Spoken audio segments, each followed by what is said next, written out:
Pode começar? Deu certo. Bom dia, tudo bem?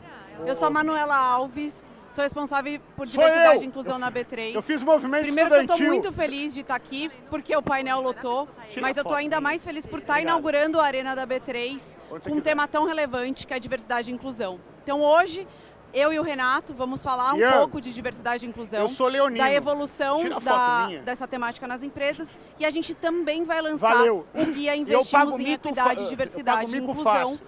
que é Assim. nada Peraí mais que eu tô pagando mico. Renato, você está na palestra. Tudo bem, pessoal? Eu tava pagando mico. Acho ótimo. Então hoje a gente lança também esse guia para que as empresas também possam avançar e potencializar essa temática dentro das suas jornadas. Eu vou passar uns dados aqui, né? Porque, como vocês sabem... Opa! Não está passando aqui o slide. Bom, como vocês sabem, essa temática, né, nos últimos anos, ela tem sido bastante discutida, principalmente na sociedade. É inevitável que as empresas não discutam e os investidores também, né? Embora nenhum dos dados que eu vou mostrar seja novo, a gente consegue entender e tangibilizar como essa pauta é urgente e inegociável para as organizações, né? A gente acredita, né, como Bolsa de Valores, que se a gente também não induzir a boa prática, né, a gente não consegue necessariamente que as empresas avancem. E a gente tem esse duplo chapéu também. Então eu vou mostrar um pouco desses dados. Ixi. São alguns dados que a gente, como B3, tem, né? A gente fez recentemente 2 pesquisas, uma que a gente encomendou realmente para entender a visão dos dados de mulheres em conselho, e a gente também tem os dados do nosso ISE, né? Que é o nosso Índice de Sustentabilidade das Empresas. E aqui, como vocês podem ver, a gente tem um dado de que de 80% das empresas que responderam o ISE, apenas tem entre 0% e 11% de pessoas negras em seus cargos de diretoria e de alta administração. Então, como eu mencionei, é muito urgente, né? A gente vem conversando muito, eu vou chamar o Renato para fazer esse painel comigo, mas a gente enxerga, né, assim, de fato, que ainda é um tema que as empresas estão avançando, sim, mas que a gente precisa dar o maior foco, porque, senão, de fato, vai demorar muito para que a sociedade seja mais equânime. E um outro dado que a gente também levantou de uma pesquisa que a gente fez ano passado, que constatou que dentro das 423 empresas listadas na B3, 61% não tem nenhuma mulher entre seus diretores estatutários, né? E 37% não possuem participação feminina nos seus conselhos de administração. Então, de novo, é uma pauta muito urgente. Antes de eu continuar a apresentação, eu convido o Renato Meirelles, que é o meu parceiro nessa jornada. O Renato, ele é CEO do Instituto Locomotiva, e eu vou deixar que ele se apresente também. Valeu, obrigado. Tudo bem, pessoal? Tudo bem? O pessoal sem fone ouve? Bom, prazerzaço estar aqui. Manu, é um privilégio contar com a confiança da B3 para desenvolver esse trabalho muito bacana e que vai continuar nas próximas semanas. Meu nome é Renato Meirelles. Além de ser pai de Helena, que é a única coisa que de fato interessa na biografia, eu sou CEO do Instituto Locomotiva, sou um homem branco de 45 anos, de 1,77 e cabelo, não sei definir o cabelo, né? Se tiver algum deficiente visual, pergunta para o lado, para a pessoa do lado, por favor, qual é o meu cabelo. Muita gente aqui deve estar se perguntando por que um homem branco hétero está fazendo uma apresentação sobre diversidade. Essa deve ser a pergunta 0 para se fazer. E eu estou muito à vontade para responder essa pergunta por alguns motivos. Primeiro, por reconhecer minha condição de total privilégio, de ser a 3ª geração de universitários da minha família, porque numa corrida de 100 metros, ter queimado a largada por conta do CEP onde eu nasci e da cor da minha pele. Em segundo lugar, claramente falando, porque o mundo corporativo precisa avançar com relação à diversidade. E, infelizmente, é necessário que essa busca pela diversidade seja uma busca de todos. Dos grupos minorizados, como a população PCD, dos grupos minorizados, como as mulheres, dos grupos minorizados, como a população LGBTQIA+, dos grupos minorizados, como a população negra. E por fim, porque não adianta nada ter lugar de fala, de privilégio, que é o meu lugar de fala, se não for para canelar. Então contem com a minha canela nessa luta de diversidade. Meu sonho um dia é ser igual o Celso, que eu acabei de ver, o fundador da Central Única das Favelas, meu sócio no Data Favela. Mas vamos lá. Esse estudo, esses dados apresentados pela Manu, mostram o quanto que as questões ainda estão desiguais no Brasil. E a Manu vai falar um pouquinho sobre o quanto que esse ambiente mais diverso não só tem impacto na performance das empresas, nos lucros das empresas, mas como é um valor cada vez maior. Como o Renato falou, né, assim, já é sabido, né, por todo mundo, pelo menos tem dados que comprovem e mostram que ter um ambiente mais diverso e inclusivo de fato faz com que as empresas sejam mais lucrativas, mais inovadoras e tem até impactos intangíveis que a gente não consegue mensurar, como, por exemplo, cultura organizacional, engajamento das pessoas. Essa pesquisa da McKinsey mostra, né, que empresas com diversidade de gênero e suas equipes executivas são 21% mais propensas a ter lucro, acima da média. Empresas com maior diversidade étnico-racial têm uma propensão de ter 33% maior lucro do que seus concorrentes. E empresas que investem em diversidade e inclusão possuem colaboradores 17% mais engajados. Então, assim, a gente fala um pouco do cenário, né? A gente mostra que os dados realmente são alarmantes e que essa é uma conversa inegociável e muito urgente. E a gente traz o contraponto, né? Porque, de fato, diversidade não é o fim, né? Não é a diversidade pela diversidade, mas é também um meio das empresas avançarem e fazerem um mercado mais sustentável, inclusive. Agora o Renato vai dar um dado de mercado, porque eu estou falando das empresas. Vamos lá. Só que existe um outro sujeito.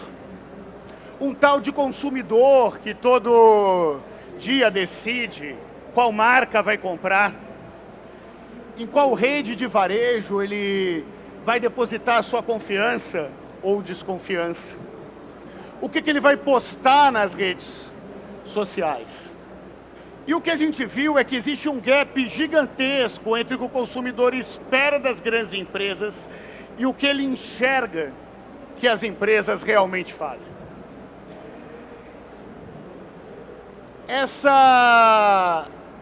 Esses dados que nós vamos mostrar aqui é apenas a introdução de uma pesquisa que em breve a B3 vai lançar para todo o mercado e para toda a sociedade, pesquisa que nós do Instituto Locomotiva tivemos o privilégio de fazer junto com a Iodiversidade. Esse aquecimento mostra que na linha verde a porcentagem da população que apoia cada uma dessas causas.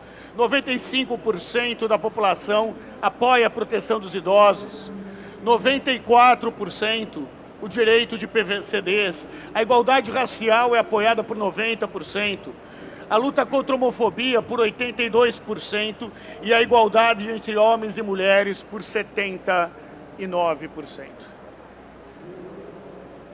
Esse gráfico mostra duas coisas, essa primeira linha.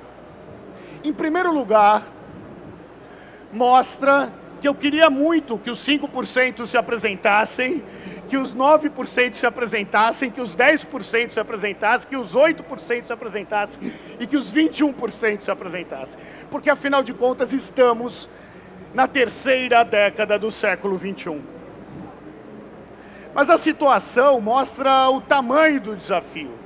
Porque uma coisa é o apoio individual. A linha amarela mostra o quanto que ele acredita que as maiores empresas do Brasil deveriam apoiar essas causas. 80% acreditam que é papel do mundo corporativo apoiar a causa de inclusão dos idosos, 8 de cada 10 o direito dos PCDs, 77% a igualdade racial, 7 de cada 10 contra a homofobia e 74% a igualdade de oportunidades e direitos entre homens e mulheres. Isso daqui mostra uma realidade muito direta. Já foi o tempo daquelas empresas que têm medo de se posicionar. Para a grande maioria da população, não se posicionar hoje sobre a temática da diversidade significa se posicionar. A neutralidade numa sociedade desigual significa uma posição. E isso é uma mudança radical na forma de se levar e de se tratar a diversidade no Brasil. Agora, essa linha azul, essa aqui embaixo, mostra o entendimento da população brasileira do quanto que as maiores empresas do Brasil de fato apoiam esses dados. 38% apenas, 36% pontos percentuais a menos do que deveria, do que era a expectativa do consumidor. 33% a menos. Pessoal, 33% são mais de 45 milhões de consumidores que estão decepcionados com o apoio das empresas contra a homofobia. 36% igualdade racial, 43% direito de PCDs, 46%, quase 70 milhões de consumidores que acreditam que as empresas não estão fazendo a sua parte relacionada à temática racial. 2 de cada 3 consumidores dizem preferir marcas e empresas que tenham valores parecidos com o seu. Quer comentar, Manu? Sim. Não, e ouvindo o Renato parece que, né, é super fácil. Então, se a gente sabe que os dados são favoráveis quando a gente trabalha a diversidade e inclusão, se o mercado e os consumidores enxergam isso como fator decisivo, inclusive, para uma escolha, por que as empresas não avançam, né? E a gente, como B3, a gente quer apoiar, né? A gente tem um duplo chapéu nesse sentido. Quando eu falo de duplo chapéu, eu estou querendo dizer que a gente olha para a gente enquanto companhia e evolui nossas práticas de diversidade e inclusão para as nossas pessoas, mas também a gente induz o mercado a evoluir e seguir no mesmo caminho, né? Então a gente tem esse duplo chapéu, a gente tem, né, o objetivo de fazer com que o mercado avance também. Mas, novamente, a gente sabe que não é fácil.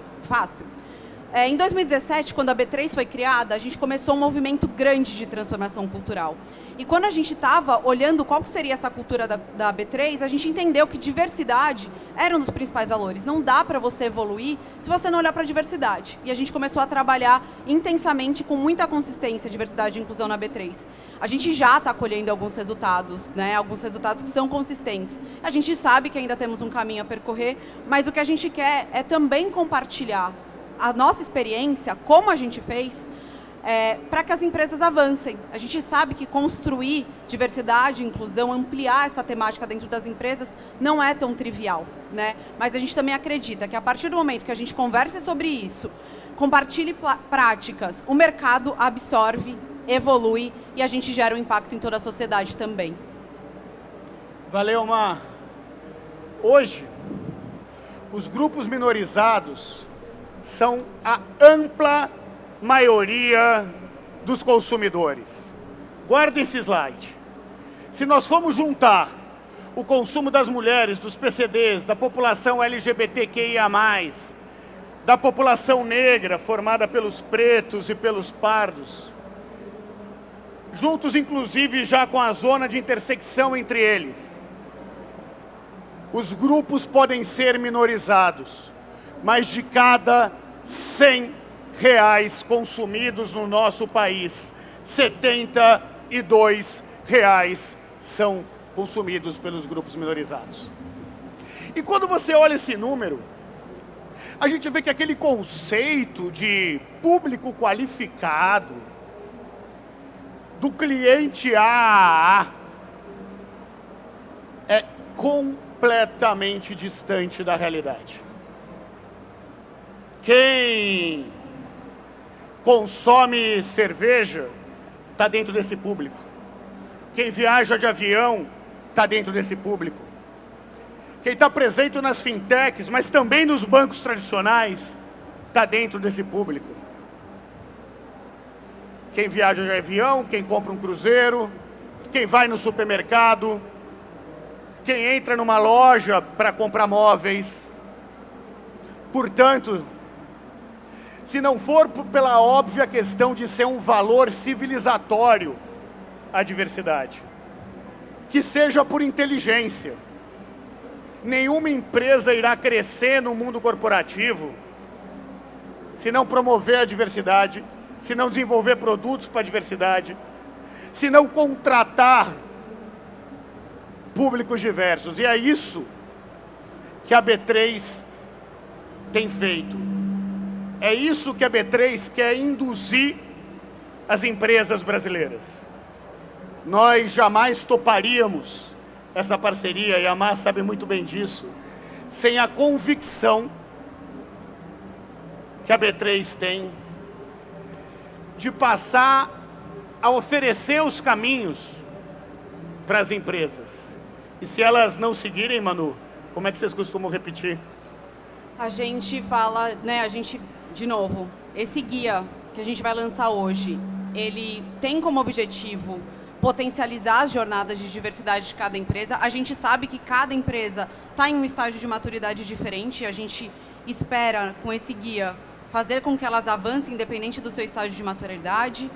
Por isso que é tão importante a gente compartilhar práticas, porque a gente sabe que tem empresas, inclusive, que fazem isso há mais tempo, com muita consistência, e esse é o objetivo do guia, para que a gente possa potencializar. Tem um outro mecanismo que a B3 adota, que a gente gosta bastante, que é o Pratique ou Explique, né? E aí é uma forma da gente induzir o mercado, que é, bom, essa é a boa prática, vamos praticar. Caso a empresa não tenha ainda, ela pode explicar, por que não, e desenhar um plano de ação para que ela possa avançar também. De novo, a gente sabe que as empresas estão em estágios diferentes de maturidade, e a ideia desse guia é que a gente consiga ajudar e potencializar cada empresa na sua jornada de diversidade e inclusão também. Nesse guia, vocês vão ter a oportunidade, as empresas terão a oportunidade de ver as melhores práticas feitas por outras empresas, de entender os riscos, de saber em que lugar está, na medida em que orienta como fazer um censo da diversidade dentro das empresas. Mas não apenas um censo para saber quantos negros, quantas mulheres, quantos PCDs, quanto da população LGBTQIA+, está em cada estágio da empresa, mas para conseguir traçar um plano para a promoção de cada grupo minorizado no interior da empresa. Nós vamos encontrar nesse guia exemplos de empresas que desenvolveram produtos e ações focadas no consumidor. Nós vamos encontrar nesse guia um bom ponto inicial para mudar uma realidade que, como nós pudemos aqui, está muito aquém do que nós desejaríamos, Mar. Passa. Pode passar. Bom, essa é a carinha do nosso guia. Tem um QR Code aqui, caso vocês já queiram baixar, né? Acho que para finalizar, e a gente vai abrir para perguntas e respostas se der tempo, acho que tudo que a gente falou, né, resumindo aqui promover diversidade e inclusão e equidade no mundo corporativo é uma demanda urgente, é inegociável, e a gente, de novo, como infraestrutura de mercado, tem esse papel de indução. E junto com a Locomotiva, com o nosso grande parceiro aqui, esse guia busca novamente potencializar as jornadas, ajudar com que as empresas avancem e principalmente compartilhar práticas de quem já sabe fazer o que está fazendo, né? Como eu falei, a gente sabe que tem um espaço gigante de evolução para as empresas avançarem, mas a gente também entende que começar é o principal. Então, de novo, acho que tem um recado forte aqui, antes de eu passar para o Renato, que não vamos deixar, né, essa pauta de não ser priorizada porque a gente não sabe como fazer. E acho que esse guia é um grande começo aqui para quem quer começar sua jornada de diversidade e inclusão, independente do estágio de maturidade. Isso. Obrigada. Acho que tem uns 15 para dúvida. Vamos lá, Má. Você terminou tão bem que eu não cumpriu o nosso combinado. Achei que você acabou muito bem. Obrigada. Bom dia, meu nome é Alessandro Saad e eu represento uma instituição filantrópica que capacita e insere jovens no mercado de trabalho há mais de 40 anos. A minha dúvida, a minha pergunta é como é que a gente consegue fazer com que as empresas se aproximem do terceiro setor para que possam trabalhar diversidade e inclusão e apoiar empresas que têm essa iniciativa. A gente tem 500 mil de jovens que espontaneamente se cadastrou na nossa entidade e a gente só consegue encaminhar para o mercado 50 mil por ano. Esse número nunca fecha. Como é que a gente junta as pontas? Quer falar? Bom, posso falar. Esse é um desafio constante. É um desafio que já foi muito pior, Ale. Na pandemia, até a pandemia, a gente existia, infelizmente, um grande preconceito com relação às organizações do terceiro setor. Um preconceito que era alimentado, como se as organizações do terceiro setor não fossem sérias, não fossem capazes de prestar contas, que só quisessem mamar nas tetas da empresa ou do poder público. A pandemia mostrou o contrário, porque muita gente teria morrido se não fossem ações como uma série de organizações, tá o Celso aqui da Central Única das Favelas, que criou o Mães das Favelas, mas tantas outras presentes aqui. A questão é como ser ter um portal, acho que o caminho por aí, para apresentar para as empresas essa necessidade. E mostrando que isso é um compromisso que vai muito além do relatório social das empresas.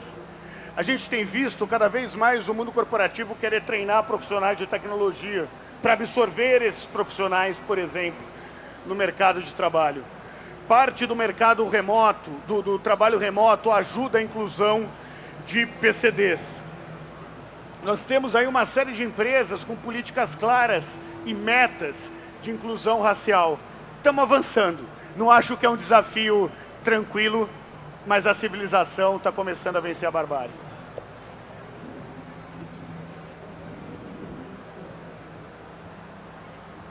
Olá, tudo bem? Eu queria perguntar para vocês... Como você chama, desculpa?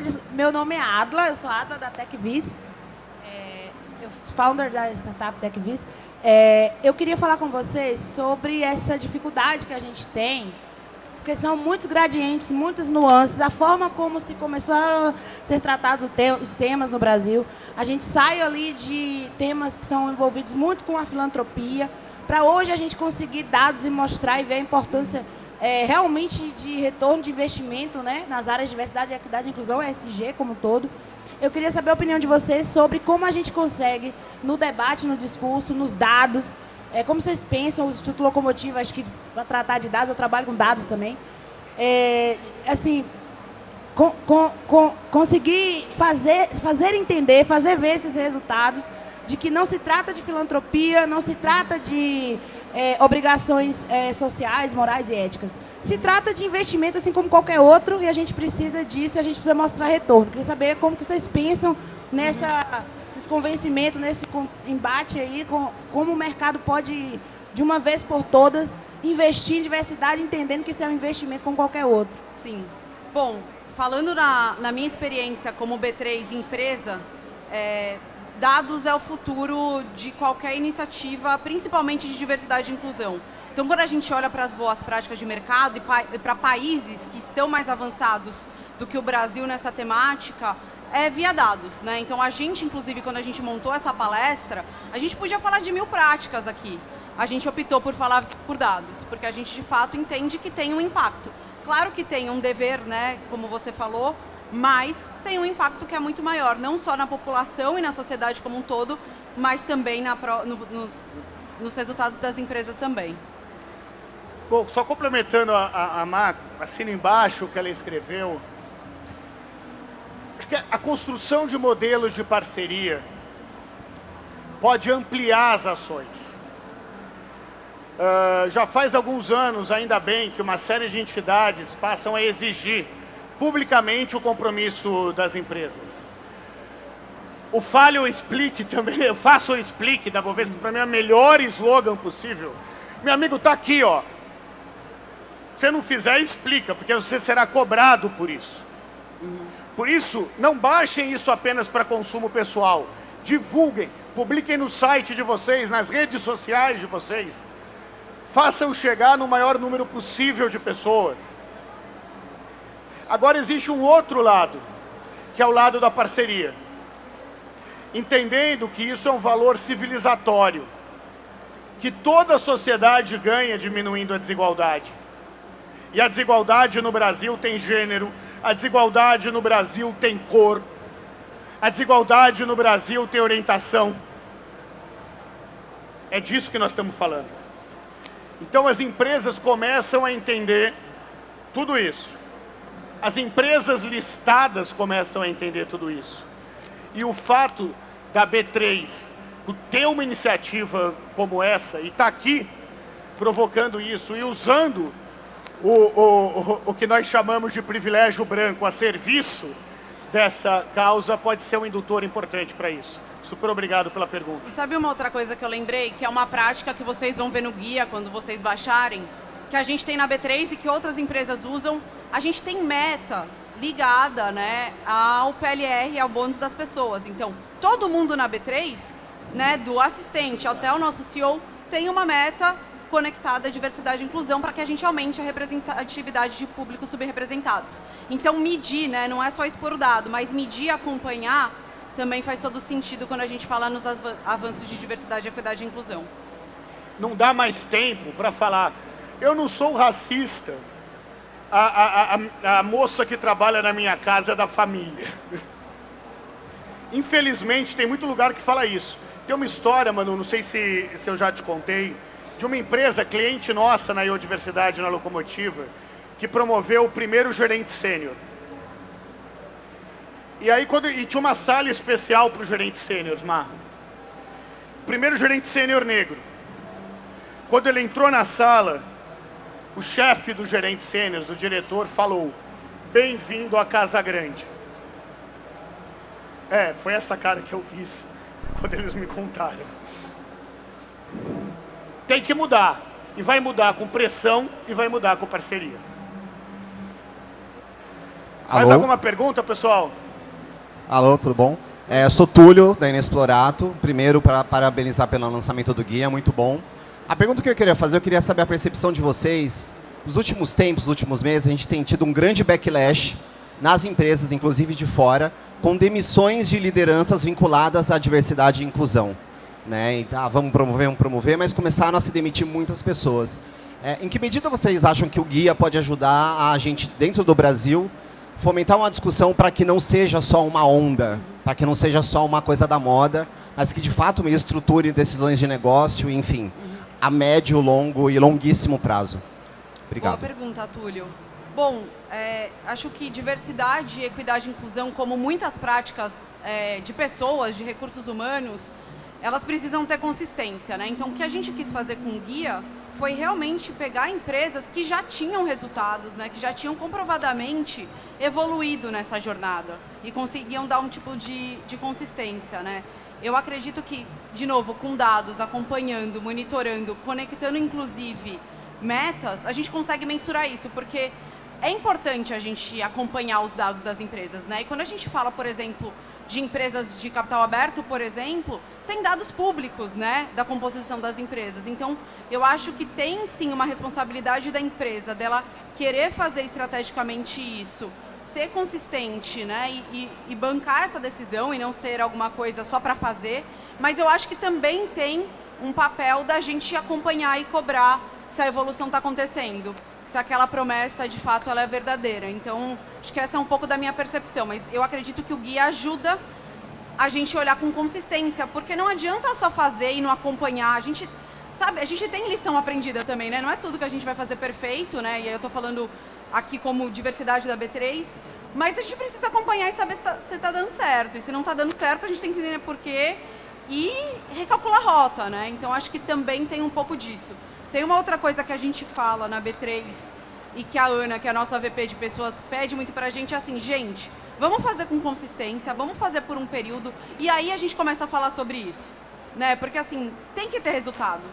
Então, acho que esse é um bom caminho também, Túlio.